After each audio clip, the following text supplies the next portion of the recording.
Bonjour, tout le monde m'entend? Ça va? Alors je voudrais remercier l'orateur précédent et celui d'avant de s'être tapé la phase digestion. Euh, D'habitude c'est pour ma gueule, ou alors c'est moi qui ouvre la journée. Dans les deux cas c'est délicat. Ça m'a permis de reprendre un peu de force ce matin aussi, parce que je me suis réveillé à 5h30 pour venir ici. Enfin je me suis réveillé. Mon fils a fait un cauchemar, donc je me suis pseudo-réveillé, parce qu'il l'a fait à minuit et demi, puis il ne s'est pas endormi. Voilà, les joies de la parentalité. Il se trouve, fun fact, que je suis techniquement né à Rouen, même si je n'y ai jamais vécu, et que je suis team Caen. Mais voilà. Eh, c'est nous, la capitale de la Normandie, get over it. Depuis les nouvelles régions, c'est foutu. Donc voilà, c'est une nouvelle presse, celle-là, c'est la première fois que je la donne. Elle est créée pour ici, pour Codeur en Seine. Je n'étais pas revenu à Codeur en Seine depuis 2014. Donc le temps passe vite et je ne suis pas plus jeune. Bah voilà, bonjour. Donc pour ceux d'entre vous toujours plus nombreux qui ne me connaissent pas, je suis Christophe, je fais du JavaScript depuis JavaScript à titre pro, du Node depuis Node, ce genre de choses, du React depuis React et tout. Et voilà, il y en a peut-être qui m'ont déjà vu. Bah, un orateur a évoqué ParisWeb, enfin non, c'est Rudy qui a évoqué ParisWeb. Voilà, j'étais un team de ParisWeb de 2007 à 2019. Dodge.js aussi peut-être, vous avez connu, des choses comme ça. Qui ici est suffisamment vieux dans ce métier pour avoir utilisé en prod vraiment genre Prototype ou Scriptaculous? Ouais, voilà, c'est bien ce que je dis, il y a un renouvellement de ouf. Hein. On est des dinosaures. Voilà, mais c'était moi. Alors, j'interviens beaucoup en ce moment en prestation chez des clients, en audit de code. Enfin, des gens me payent pour que je vienne leur défoncer la gueule, en gros. Hein, parce que je suis un ayatollah, ceux qui me connaissent le savent, et donc pour que je te mette un 20 sur 20, ça n'arrive pas déjà. Voilà, mais pour que je te mette un 19 sur 20, c'est que vraiment ton code, il est mais de fou. Et j'ai des standards souvent un peu exigeants. Et donc, en ce moment, j'interviens beaucoup en audit et tout, chez des clients, en refactoring et tout ça. Et c'est du JavaScript, c'est du Node. Il y a évidemment beaucoup d'asynchrone. JavaScript, c'est un des très rares langages où l'asynchrone est vraiment dans la moelle en fait, du truc. Hein. Il n'y en a pas énormément. Il y en a où c'est arrivé après, C#, PHP, on l'a évoqué, etc. Il y a des choses. Ruby, encore aujourd'hui, pratiquement pas asynchrone. Java a un truc, mais dans un coin, c'est pas tellement le cas. Si t'es pas Go, Elixir, Erlang, JavaScript, l'asynchrone, c'est pas ta moelle à la base. Et en plus, l'asynchrone en JavaScript, ça a évolué avec le temps. Hein. On a démarré avec les bons vieux callbacks, hein, les fonctions de rappel. Qui sont là depuis US2 en fait, hein, et qui sont encore ce qu'on trouve dans énormément d'API historiques. Derrière ça, on est arrivé sur les promesses. Je ne suis pas là pour vous expliquer c'est quoi tous les pièges intrinsèques des callbacks, mais hop, là, voilà. Mais on est arrivé sur les promesses, et derrière, on a Async Await qui en fait fondamentalement c'est les promesses, c'est juste beaucoup plus pratique et beaucoup plus agréable à utiliser.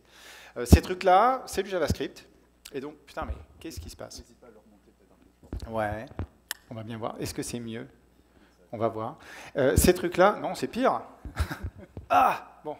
Ces trucs-là, comme tout JavaScript, en fait, les gens font du JavaScript sans jamais l'avoir appris. Hein, ce qui est un peu comme PHP, un peu comme ça. Ça viendrait à l'idée de personne de faire du Java EE sans l'avoir appris, tu vois. C'est genre, bah non. Et pourtant, les mecs, ils se lâchent en mode détente, tu vois. Hop là, PHP, JavaScript, et hop, programmation Stack Overflow, copier-coller, sur un malentendu, ça peut marcher. Programmation Jean-Claude Duss, tu vois. Et du coup, évidemment, ça donne des tombereaux de merde.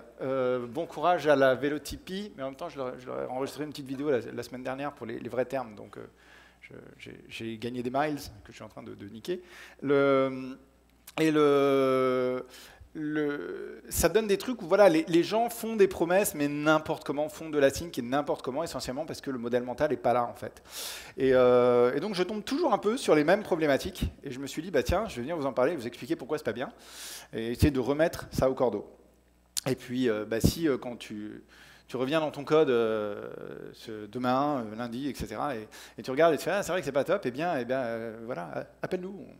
On peut être gentil aussi quand on fait des reviews. Alors, le premier truc classique, c'est j'ai ma fonction async, mais en fait, je ne sais pas pourquoi. Je me suis dit, on ne sait jamais, quoi. C'est un peu genre, ta CSS marche pas, t'as essayé avec position relative ou zoom 1? Tu sais, c'est une sorte d'incantation magique. Hop, peut-être ça marche. Aucune idée de pourquoi. Hein? Et là, c'est un peu la même. C'est genre, là, j'ai mis async, bon, t'en as besoin? Bah, je sais pas. L'enlève pas trop, on ne sait jamais. Et ça, en fait, ce qui se passe, c'est, voilà, ça, c'est des vrais exemples, tous tirés du même projet client, mais je ne nomme pas le client parce que je suis sympa. Tu vois, par exemple, si voilà, get all row, c'est async. Ok, d'accord. Je fais un scène. Bon. Celle-là, async aussi. Ouais, bah voilà. Hein, il n'y a absolument pas besoin. Hein. Dans aucune de ces fonctions-là. Ces fonctions-là, elles ne renvoient pas spécialement de promesses à la base, ni manuellement, ni machin. En bas, le create, de toute façon, il renvoie déjà une promesse, donc c'est pas la peine de l'enrober une deuxième fois. Tu vois, t'es pas payé à la promesse non plus. Hein. Et puis, t'es pas payé au caractère, sinon, bah, fais du PHP, par exemple. Ça sera mon seul troll, parce qu'en vrai, je ne peux plus troller vraiment PHP. Comme l'a dit Karim ce matin, c'est vrai que PHP a fait d'immenses progrès depuis PHP 7, et tu peux plus vraiment... Et même Java, en vrai, a fait des progrès, tu vois. Et ça, à part COBOL et 2-3 autres, ça me laisse plus vraiment d'ambulances sur lesquelles tirer, c'est compliqué, quoi. Enfin, il y en a, mais bon, je ne vais pas rentrer là-dedans. Certains d'entre vous les utilisent. Donc voilà. Je ne vais pas trop vous déprimer. En tous les cas, comment tu corriges ça? Bah, allez, hop, là, regarde, c'est exactement la même chose, mais en mieux. Alors tu dis, ah ouais, mais ça fait moins moderne, mon TJM, il a baissé, tu vois. Bah, c'est pas grave, tu n'as qu'à dire orthogonal au lieu d'indépendant, et comme ça, tu remontes ton TJM. C'est la même chose, mais en plus classe. Donc là, vraiment, il n'y avait pas du tout besoin de mettre async. Ces fonctions-là, ils n'utilisent pas await. Pour que tu mettes async et qu'il n'y ait pas de wait, il faut vraiment que tu aies des raisons extrêmement précises. Il n'y en a qu'une seule quasiment, et encore. On aura l'occasion de le voir, mais là, vraiment, il n'y a vraiment pas besoin. Tu as aussi ce genre de choses. Alors ça j'adore. C'est les mecs qui croient que async va résoudre tous leurs problèmes. Limite, leur meuf fait partie, async. Tu vois, c'est le professeur Wannabe, tu sais, le truc marabout voyant médium, tu mets async, tout va mieux. Non, non. Ce truc-là, c'est genre, ah bah ouais, mais je veux faire un map. Tout le monde connaît map. Hein, map, c'est un API qui est synchrone. C'est pas du tout asynchrone. Et ouais, mais le traitement de map, en fait, il est asynchrone. Alors du coup, je vais mettre async, wait, et hop, vive la vie. Mais pas du tout, en fait. Hein. Cette fonction callback, elle est async, ça veut juste dire qu'elle renvoie une promesse. Hein.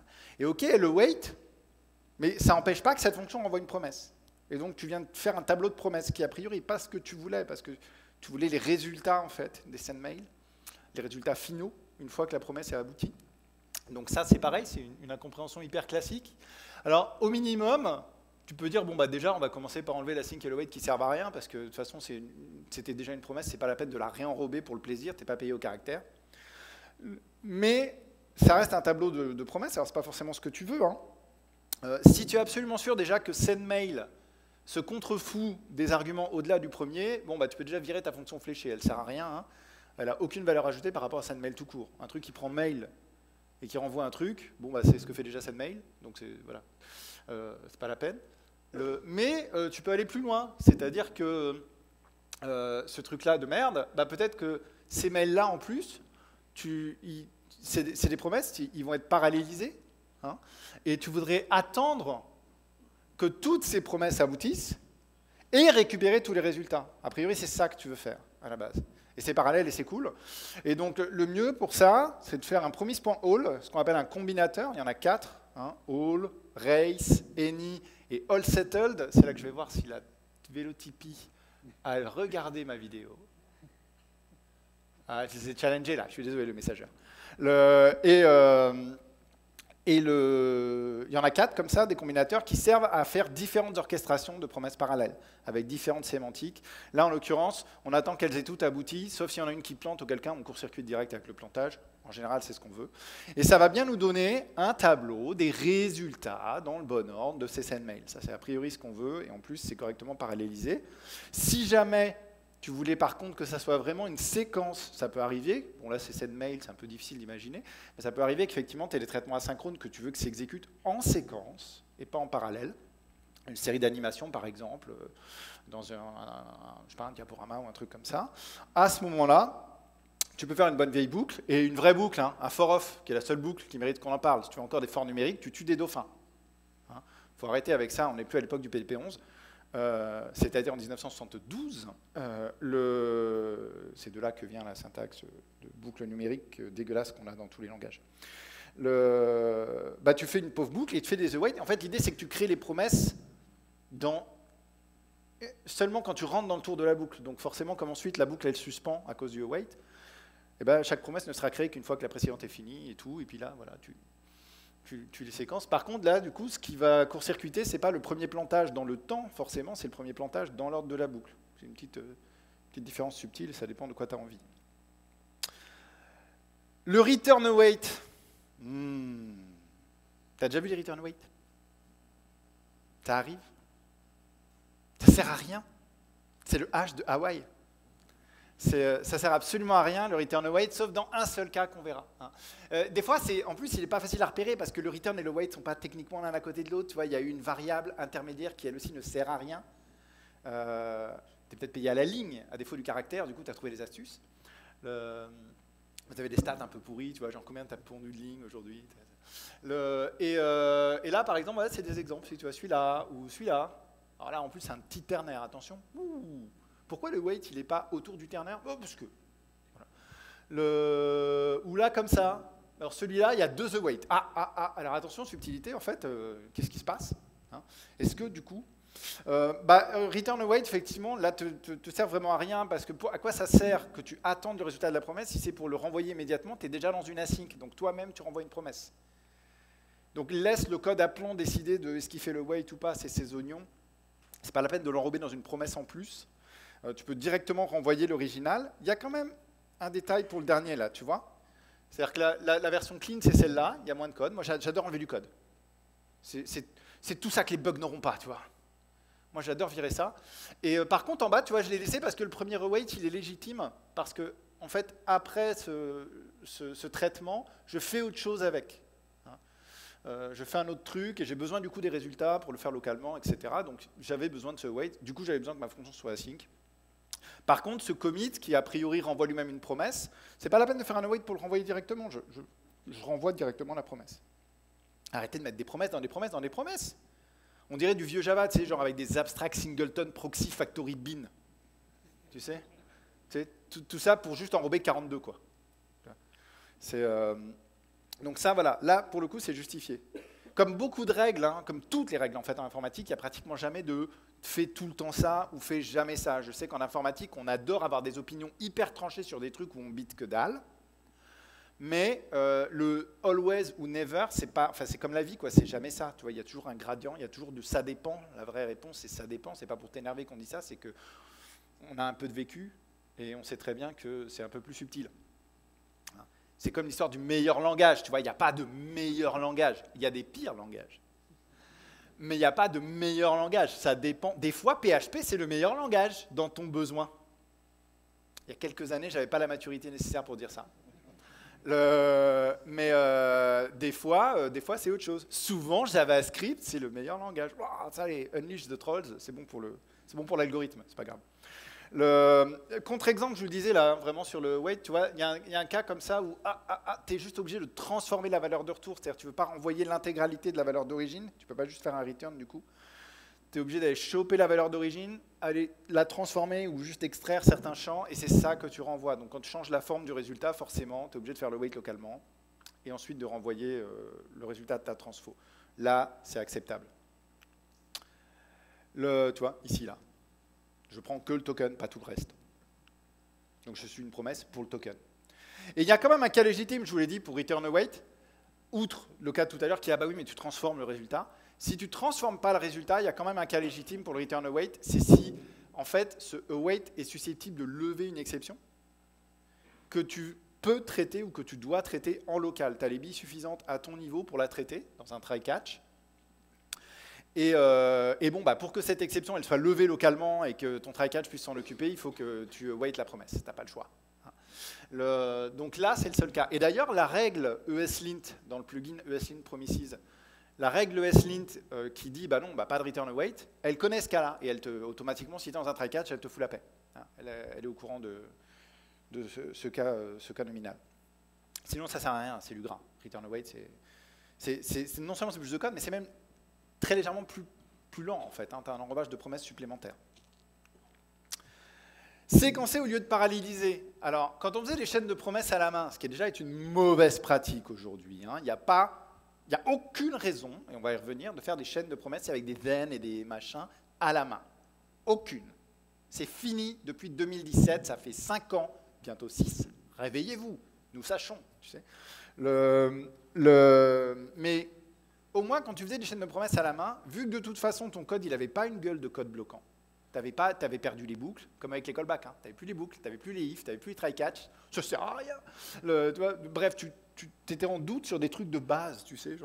Tu étais là avec tes zen, tu disais, alors attends, la valeur, elle passe où et tout. Tu avais l'impression que tu étais dans ta première heure de cours d'informatique, tu sais. Il n'y avait plus une seule évidence qui tenait la route. Et du coup, tu risquais pas trop de faire en séquence des trucs qui auraient pu être parallélisés. Quand tu viens d'un langage bloquant, beaucoup d'entre vous ne faites pas forcément du JavaScript intensément, soit vous ne faites pas spécialement de front, ou pas du front très compliqué, ou vous faites du back aussi, mais pas en JavaScript. Hein, voilà, il y a plein de langages, vous en faites en Java, en C#, en Ruby, en Python, en Go, en PHP, etc. Beaucoup de ces langages-là sont bloquants, ils ont un ADN bloquant à la base, et c'est comme ton premier cours d'algorithmique, ou ton premier tuto, hein, si tu fais partie des très nombreux autodidactes. On aura, je crois, un talk sur les autodidactes en fin de journée. La part sans cesse croissante de notre industrie. Hein. Tu as appris l'algorithme. C'est un peu la recette de cuisine toujours. Genre alors 1 et 2 et 3 et 4 et puis une petite boucle, machin. Au bout d'un moment, try catch, attention, tu sais gérer les exceptions maintenant. Et voilà, mais c'est très simple, tu vois. Cognitivement, c'est pas dur. C'est alors étape 1, étape 2, étape 3. Une boucle incroyable et puis éventuellement un try catch. Tu arrives dans les promesses ou les callbacks et tout ça, ça passe par la fenêtre, tu sais, c'est genre, plus du tout, en fait, c'est un bordel, il y a des veines, des machins, tu dois orchestrer des foutoirs et tout. Tu as des libs entières qui servent à ça. Et t'es un peu paumé, et du coup, t'écris naturellement pas du code bloquant. Mais toi, à la base, t'as appris comme ça. Quand tu utilises le code lambda classique, pas basé Fiber, pas basé machin, pas basé task en C# et tout de ton truc, c'est vraiment, si tu as 3 appels à faire à la base de données, c'est le premier, il poireaute, il est bloquant. Hein. Il répond, hop, le deuxième, t'attends, il répond, le troisième. Hein. Et du coup, le temps global que tu mets à répondre à ton client, c'est la somme des 3 temps. Tu vois. Alors que ces 3 requêtes qui sont 3 selects qui n'ont rien à voir, et que tu aurais très bien pu paralléliser, parce qu'a priori, tu as assez de connexions à la base, c'était la même charge de travail en pros, en machin et tout pour ton process, mais par contre, le temps total perçu par le client, c'est juste le plus long des 3. Et ça, le problème avec Async Await, c'est que Await nous permet de réécrire du code qui a une gueule de code bloquant. On retrouve les boucles, on retrouve les ifs, on retrouve les tac et tac. Alors, cognitivement, c'est génial, c'est beaucoup plus facile de raisonner sur du code qui ressemble à du code bloquant, de comprendre ce qui se passe, on ne jongle pas avec les portées, le try-catch remarche, les boucles remarchent, l'if remarche, c'est formidable. Mais, du coup, on peut retomber dans nos anciens travers. J'ai 3 requêtes à faire à la base de données, je vais faire hop, la première, hop, la deuxième, hop, la troisième, en séquence, chacune avec un await, au lieu de penser à les paralléliser. Ça, par exemple, voilà, c'est du code déjà, une boucle numérique dégueulasse. Voilà. Donc déjà, à un moment donné, moi, cette personne, faute réelle et sérieuse, licenciement économique, voilà. Bon, je veux dire, elle n'aura pas le chômage, c'est bien fait pour sa gueule, putain, une boucle numérique, quoi. Non mais c'est pas possible. Et là, tout le monde se fait, putain, moi je vais pas bosser avec ce type-là, parce que... dans la boucle, il y a un await. Et si vous regardez bien, en fait, il a un tableau de données. Je suis déjà sympa, croyez-le ou non, mais j'ai déjà amélioré cet exemple de code par rapport au code du client. Il fait en fait des upserts sur des données, sur plein d'utilisateurs en même temps, il observe. Il pourrait très bien le paralléliser. Il se trouve que sémantiquement, les données qu'on a là, il n'y a pas de risque de conflit, il n'y a pas de problème, etc. On a validé qu'il n'y aurait pas de problème d'unicité en amont et tout. Il pourrait très bien paralléliser tout ça, faire toutes ces obserts en parallèle, avec éventuellement un maximum ou pas, peu importe, mais dans la base. Même charge de travail pour lui, par contre, temps perçu par l'utilisateur beaucoup plus court. Hein. Et il ne le fait pas parce que une petite boucle, quoi, une petite boucle de wait, tranquille, sauf que du coup, les promesses se créent en séquence, s'attendent les unes après les autres. Hein. Et parce que ce code-là, il ressemble à mon code bloquant, il est facile, tu vois, cognitivement à comprendre. Tu regardes, oui, c'est une boucle d'observe, voilà, pop, hop. Hein. Le fait que techniquement c'est asynchrone, quelque part, c'est semi-transparent. Hein. Donc, il pourrait le faire comme ça. Il pourrait juste, encore une fois, faire juste un map dessus, un map d'observe, il obtient un tableau de promesses, Il fait un promisso, l'histoire d'attendre qu'elles aient toutes finies et de gueuler s'il y en a une qui déconne. Et puis voilà. Ou alors, il peut le faire un petit peu différemment, parce que ça ne va pas faire de limite. Si tu arrives avec 10 000 utilisateurs insérés, je vais tenter 10 000 insertions en parallèle dans la base. Il y a plein de bases où ça va. Hein. C'est-à-dire que ça va tellement vite, tu as un gros pool, c'est pas grave. Mais si tu fais partie des gens tristes sur SQL Server ou Oracle, c'est-à-dire que tu payes très cher pour n'avoir droit qu'à 5 connexions parallèles, et tu repayes tous les ans, et que chaque connexion supplémentaire, c'est mais il n'y a pas de problème, monsieur, c'est 1 000 $ de plus par mois. Hein. Tu fais bon, bah, je vais aller chez PostgreSQL, hein. Allez, salut. Ou tu es un vrai gars et tu vas chez MongoDB. Voilà, troll numéro 17. MongoDB, c'est très bien, mais évidemment, dans la vraie vie, il y a d'autres sujets. Tu as des trucs, hein, tu as des trucs comme la libawaiting, par exemple. Elle a un truc qui s'appelle map aussi. Et en fait, c'est comme un map, mais tu indiques une limite de parallélisme. Tu dis par contre, à un instant T, vous n'êtes pas plus que tant, tu vois. Et c'est rien du tout, en fait. Bon, voilà, tu as juste rajouté 5. Genre, allez, j'ai que 5 connexions, mais au moins parallélise à hauteur de ça. Donc, c'est pas compliqué, c'est même souvent plus court, en fait, de l'écrire. En plus, tu as viré la boucle numérique, ding, plus 5 points. Achievement unlocked. Donc, on peut y penser. Un des trucs vraiment, là j'ai carrément sorti l'emoji, un des trucs vraiment, mais genre, qu'est-ce qui s'est passé? Faut pas faire des mélanges bière-vin. Tu vois? À Caen, il y a un cocktail assez connu qui s'appelle l'embuscade. Voilà. C'est pas que Canet, hein. Ça a remonté là, ça a traversé la Seine. C'est un truc, c'est bien quand tu es étudiant et qu'il n'y a pas de partiel le lendemain, tu vois. Mais quand tu dois écrire du code, voilà ce que ça donne, tu vois. Il y a des gens, sous LSD, ils écrivent le C. C'est véridique, hein. C'est pas le truc le plus lisible du monde. Tu vois. Et il y a des gens, ils écrivent ça, ils font alors, oui, think await. Mais le mec, il a joué à Boggle, en fait. Il les avait tous, il a décidé de faire un mot compte triple. Il a fait, hop. Est-ce que ça marche? C'est pas GitHub Copilot qui va écrire ça. Hein. GitHub Copilot, il va le faire bien. Et du coup, tu vois, il y a un mélange think await, mais il y a aussi des then. Il y a un catch qui rethrow l'erreur. Tu fais, mais qu'est-ce qui... Alors là, pour suivre la séquence du bousin, bonjour. Donc, tu mélanges jamais les styles. Tu en choisis un, et bien sûr, tu choisis think await. D'accord? On verra pourquoi. Mais vraiment, il n'y a que des raisons. Il n'y a aucune raison objective de faire des chaînes. Là, c'est le bordel. Tu as un mélange entre le sync. Alors, effectivement, il y a un await au-dessus. Il y a aussi un await d'un truc qui, techniquement, est une chaîne. Tu fais, qu'est-ce qui... Non, il n'y a rien qui va là-dedans. C'est le bordel. C'est séquencé en zen, alors qu'en vrai, ils n'ont pas forcément besoin d'être l'un derrière l'autre. Là, oui, à cause de clés étrangères. Mais donc, déjà, choisis un style. Choisis think await, tant qu'à faire. Hein. Ça va être un petit peu plus simple. C'est beaucoup plus clair. Il n'y a pas des histoires de scope juggling, c'est-à-dire que tu te trouves avec des portées individuelles dans lesquelles, éventuellement, tu dois sauver les résultats et tout. Donc, au moins, garde un seul style. Là, si on gérait, là, la vraie bonne manière de gérer ça, ça serait avec des cascades, hein, évidemment, de laisser la base de données faire ses troncatures, hein, ou sinon de virer les clés étrangères et de paralléliser. Ça irait plus vite, même la gestion des transactions, avec SQLite, il y a moyen de mieux faire, mais ce n'était pas le sujet. Hein. Il n'y avait rien qui allait dans ce code à la base. On va se concentrer sur think await. J'étais tombé aussi sur ce... Alors, pour ceux qui ne connaissent pas, ça veut dire « Oh my God, what the fuck BBQ ». C'est assez connu. C'est le what the fuck, mais au carré. Et j'étais tombé sur ce code-là, en vrai, qui est un peu le multirécidiviste du truc. Franchement, c'est pédocriminel à ce stade. Moi, je suis sûr que chez le messager, ils ne pensaient pas qu'ils allaient vélotyper pédocriminel aujourd'hui. Hein?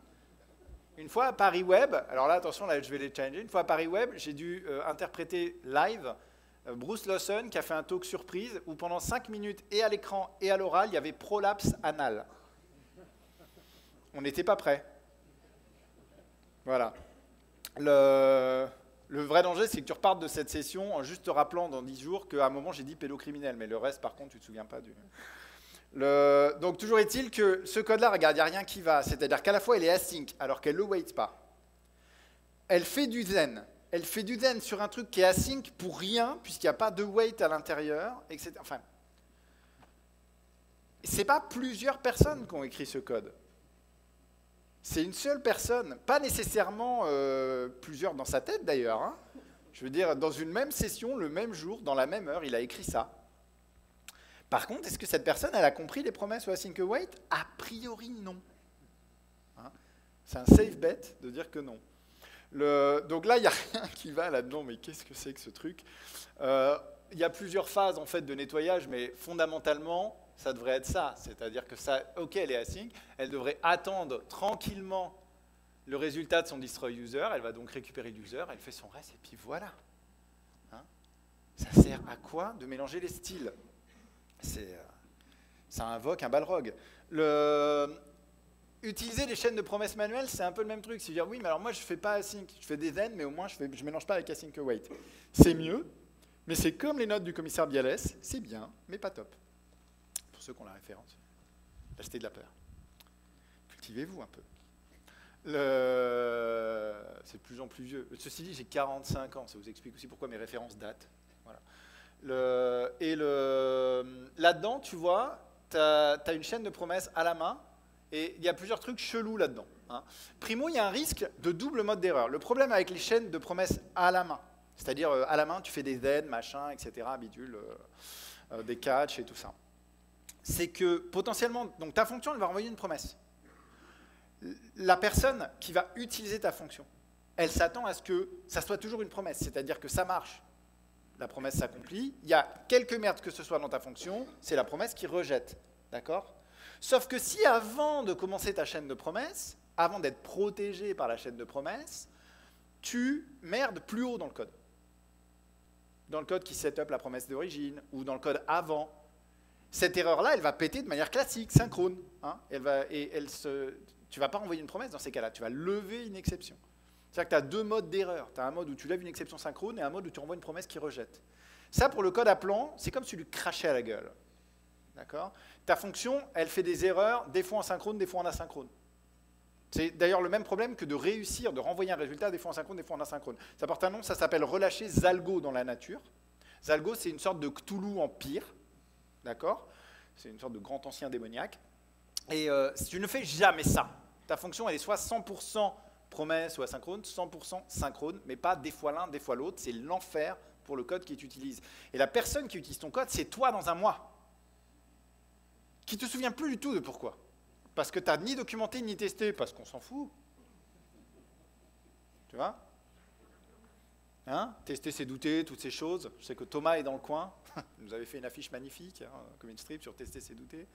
Donc, il y a un risque de double mode d'erreur. Le catch, à la fin, il est formidable.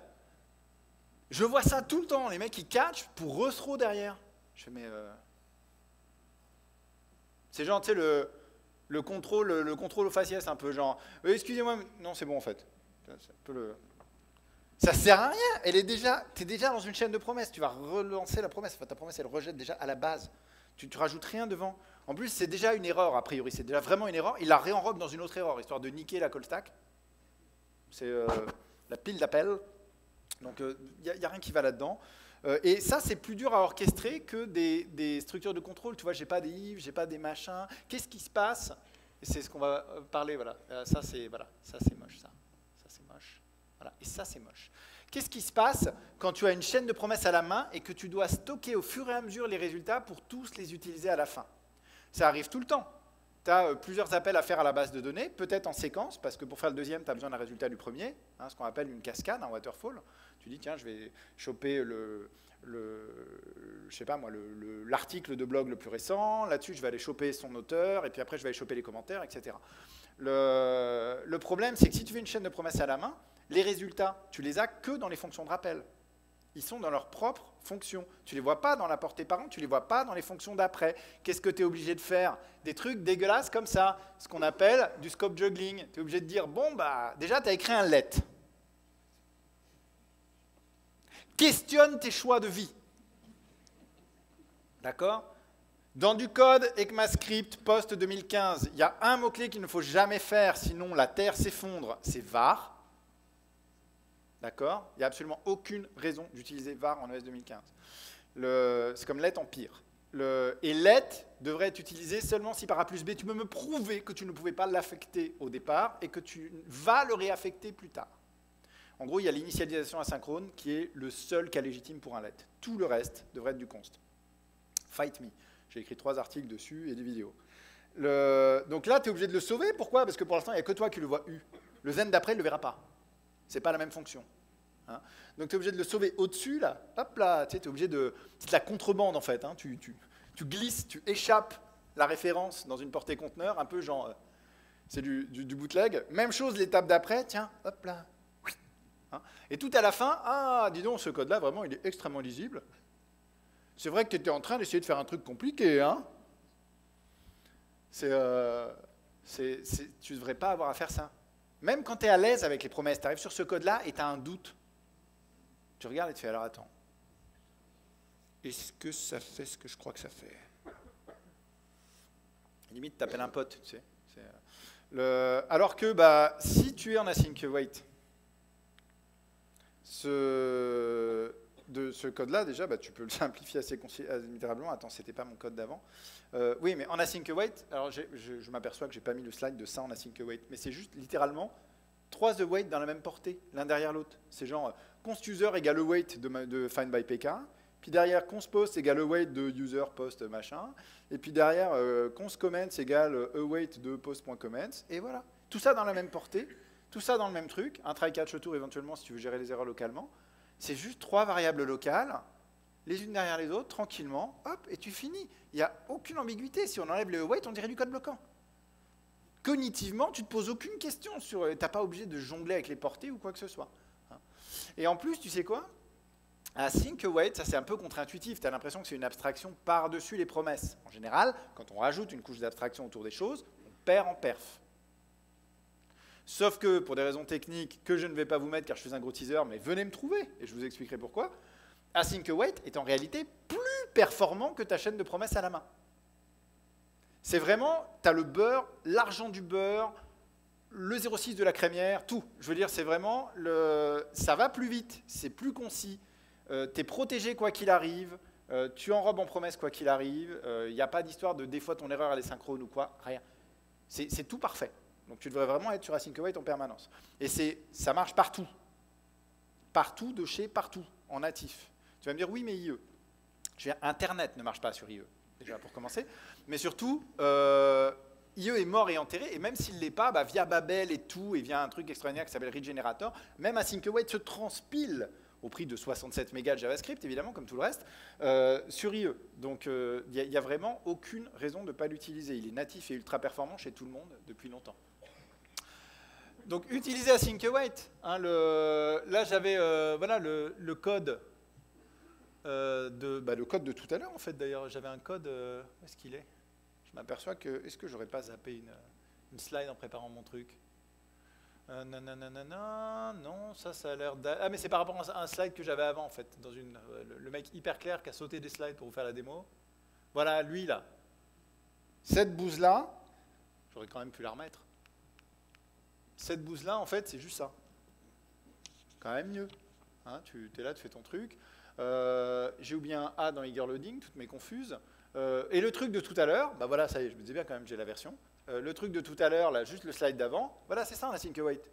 Tu ne te poses pas de questions sur les portées, tu ne te demandes pas où vont les choses, non. 1, 2, 3, return. Premier cours de code. Hein.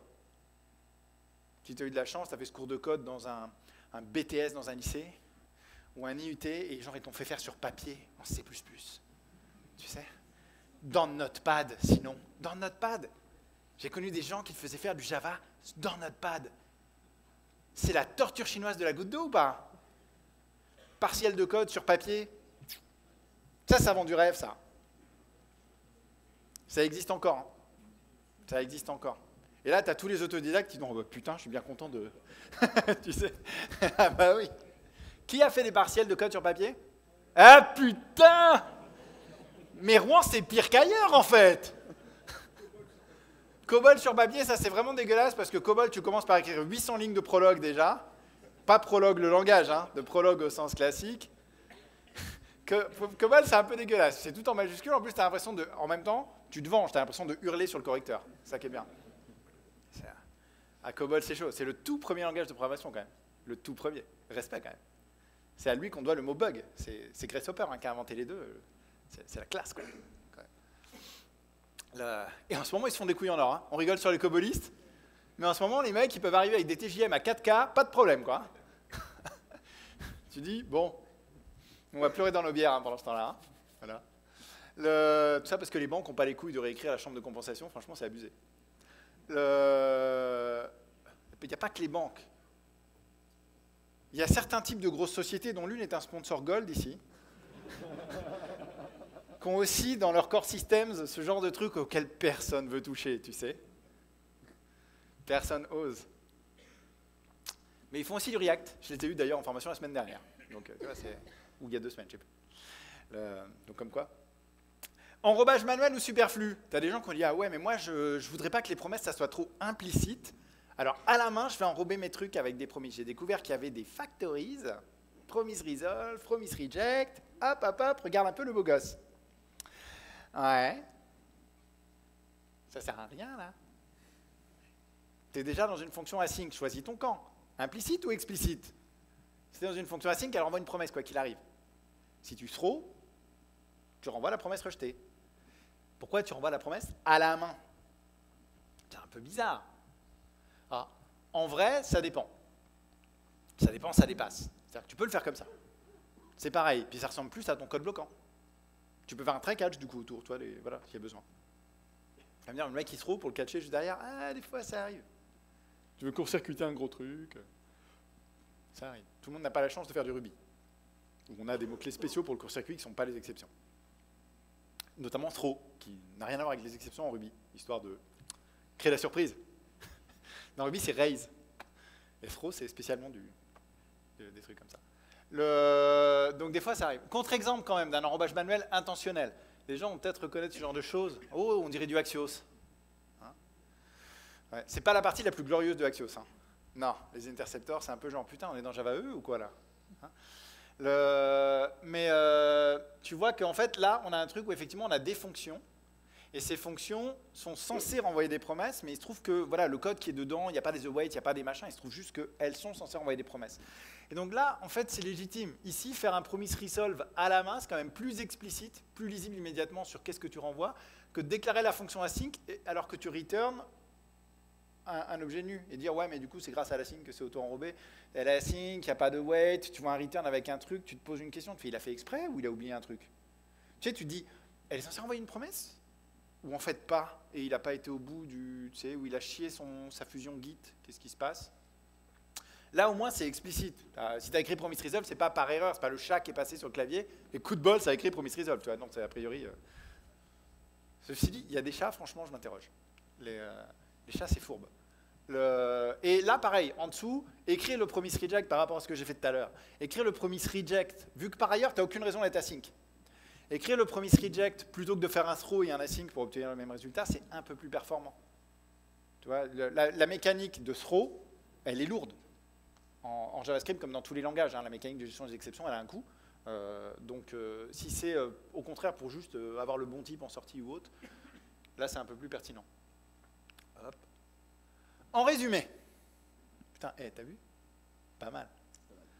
En résumé, async await est nettement supérieur au callback, évidemment, mais a fortiori aux chaînes de promesses manuelles. Vraiment, il n'y a aucun use case, aucun, et j'interviens chez des tonnes de clients dans les tonnes de code, il n'y a aucun use case objectif pour faire de la chaîne de promesses manuelle, même si c'est pour construire une séquence. Non, il n'y a aucun. Async await sera nettement supérieur à tout point de vue, au niveau de la portée, au niveau de la perf, au niveau de la lisibilité, au niveau du fait que tu récupères les structures de contrôle, tu récupères tes books, tu récupères tes ifs, tu récupères ton try-catch. Await, je vous le rappelle, est suspensif. Il suspend, il ne bloque pas. Ça veut dire que ton code, ta call stack actuelle, elle arrête de s'exécuter jusqu'à ce que la promesse aboutisse, mais le thread, il est libre. Il continue à enquiller de la requête. Hein? Pas pour rien que à machine égale, entre un serveur bien écrit en Node et un serveur bien écrit dans un code bloquant, Node, on va le défoncer, parce qu'on ne va pas être en mode « j'ai plus de socket libre » alors que je suis à 2% du pros en train d'attendre des entrées-sorties. Ça coûte cher une instance EC2 ultra data heavy, machin, utilisez-la pour de vrai plutôt qu'à 2%. Tu vois, les gens, on s'en fout, on va faire des clusters. Ah, génial, je vais faire de... du Kubernetes, ah, super, rajoutons de la complexité. Ouais. Await est possible, rappelez-vous-en, dans une fonction, dans le corps immédiat d'une fonction qui est async, et aussi en racine de module, ce qu'on appelle le top level await.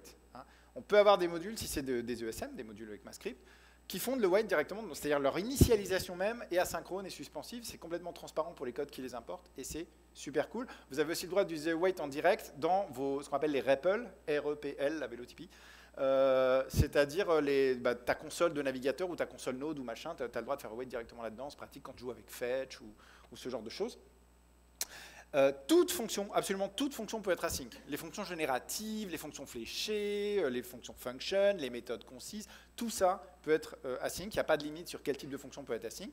Une fonction async enrobe implicitement tout son corps depuis la première ligne dans les protections fournies par les chaînes de promesses, c'est-à-dire que toute erreur qui est levée va devenir un rejet, etc. Et elle renvoie forcément une promesse, quoi qu'il arrive. Tu fais une fonction async qui se contente de faire return 42, elle renvoie une promesse accomplie à 42. Et tu devrais jamais faire un return await hors d'un try-catch. Voilà. C'est le TLDR de ces 30 dernières minutes.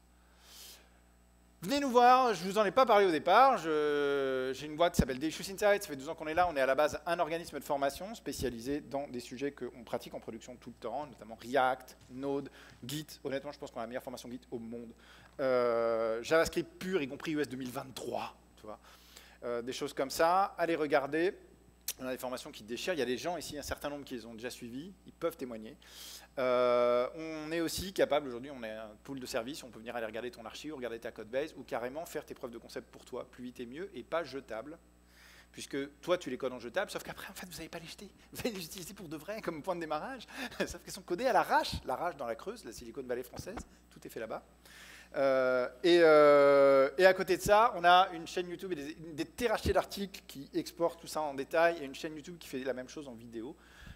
Les liens sont juste derrière. Ça, c'est l'open feedback. Ça, c'est les slides. Ça, c'est les liens. Merci beaucoup. Merci Christophe. Et on a quelques minutes pour les questions. C'est ça. Merci Christophe. On a 5 minutes pour les questions. Et levez bien les mains que je vous vois. Jusqu'à la fin. Venez me trouver. Pas de questions, vous avez tout compris. Non, personne ose. J'ai l'air méchant. Vous avez compris tout ce qui est dégueulasse et tout ce qui est...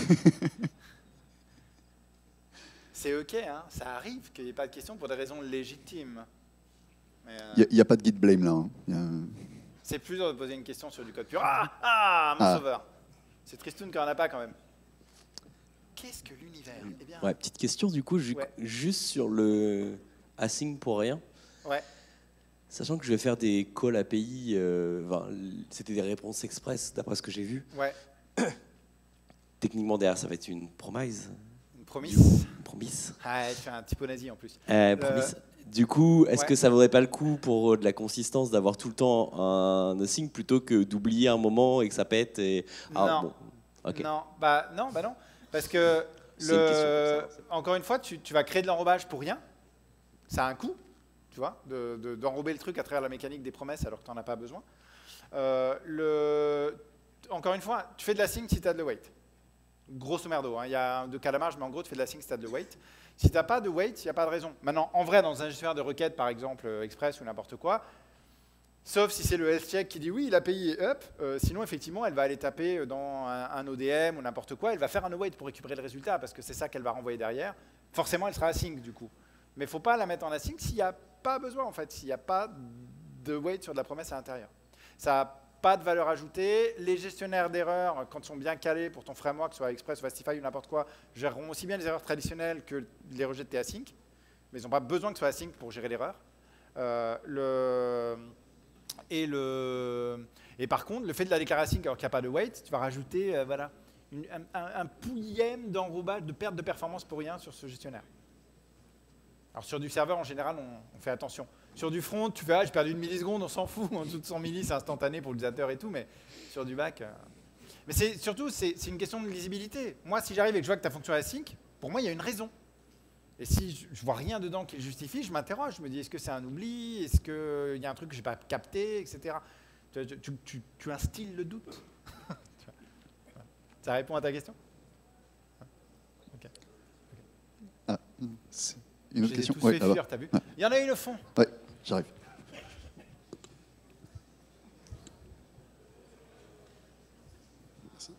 Ouais, merci pour la présentation. Tu disais donc SEGO8 c'est supérieur au Promise. C'est pas supérieur aux promesses, ce sont des promesses. Oui, ce sont des promesses. C'est supérieur à des chaînes de promesses faites à la main, ouais. Ok, d'accord. Juste aux chaînes de promesses, parce que j'allais te demander comment tu fais les promises.all et équivalents. Alors, ça tu y échappes pas. Mais les combinateurs, certes, elles recréent des promesses, mais ça n'empêche pas qu'elles opèrent sur des promesses déjà à la base. Donc, en effet, tu combines les deux. Si tu as un promise.all ou un machin, bah, c'est juste qu'au lieu de faire un then derrière, tu fais un await dessus. Tu vois? Mais du coup, tu utilises quand même promise.all et tout ça. Les combinateurs, tu les utilises. Tu n'as pas d'autres alternatives. Ouais. Mais par contre, c'est les points then, points catch, points finally et tout que je te dis qu'il vaut mieux éviter. On a encore bonne question. On a encore 2-3 minutes, ouais, si vous voulez. Ah ben non. Je me disais, c'est bizarre, le caméraman, il a une question. Ouais, t'as une question? Ah, c'est trop fort, j'adore. Il est multi-rôle. Du coup, j'ai une petite question, c'est qu'en JavaScript, on va être amené à utiliser potentiellement plusieurs librairies qui ne sont pas écrites par nous, vu que maintenant on sait comment faire pour faire ça correctement. Ouais. Et du coup, sur tous ces appels de fonctions, est-ce que ça vaudrait pas le coup quand même d'encapsuler avec des asyncs? Parce que potentiellement, ça a été mal fait derrière. Alors, si la fonction à la base, elle renvoie une promesse ou quelque chose qu'on appelle un thenable, c'est-à-dire un truc compatible avec une promesse, tu le wait, c'est tout, quoi. Tu n'as pas besoin de l'enrober en quoi que ce soit. Si elle envoie une promesse, tu peux le wait, point barre. Si maintenant ce sont des bibliothèques un peu à l'ancienne dont l'API n'est que basée callback, en général, c'est des callbacks façon Node, la plupart du temps, avec l'erreur en premier et tout. Et donc, effectivement, c'est agréable pour pouvoir les utiliser bien, de les enrober. Dans le module utile de Node, il y a un truc qui s'appelle Promisify qui sert à ça. Tu fais Promisify sur ta fonction basée callback et ça te renvoie la même basée promesse. Ça te permet de faire des await. C'est le cas notamment des vieilles API chiantes, genre Express continue à avoir un listen basé callback, tu vois, ce genre de choses. Parce que Express n'a pas fait de release majeure depuis 2 ans, c'est parce qu'ils foutent. Faites du Fastify.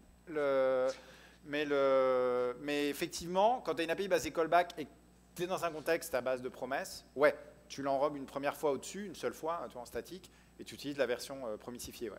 Parce que c'est chiant, sinon je l'ai encore fait hier. Donc, oui. On s'en autorise une dernière? Quel est le numéro atomique du zinc? 30. Je ne savais pas. C'est le seul que... Pas de questions? Merci beaucoup d'être venu. Merci Christophe.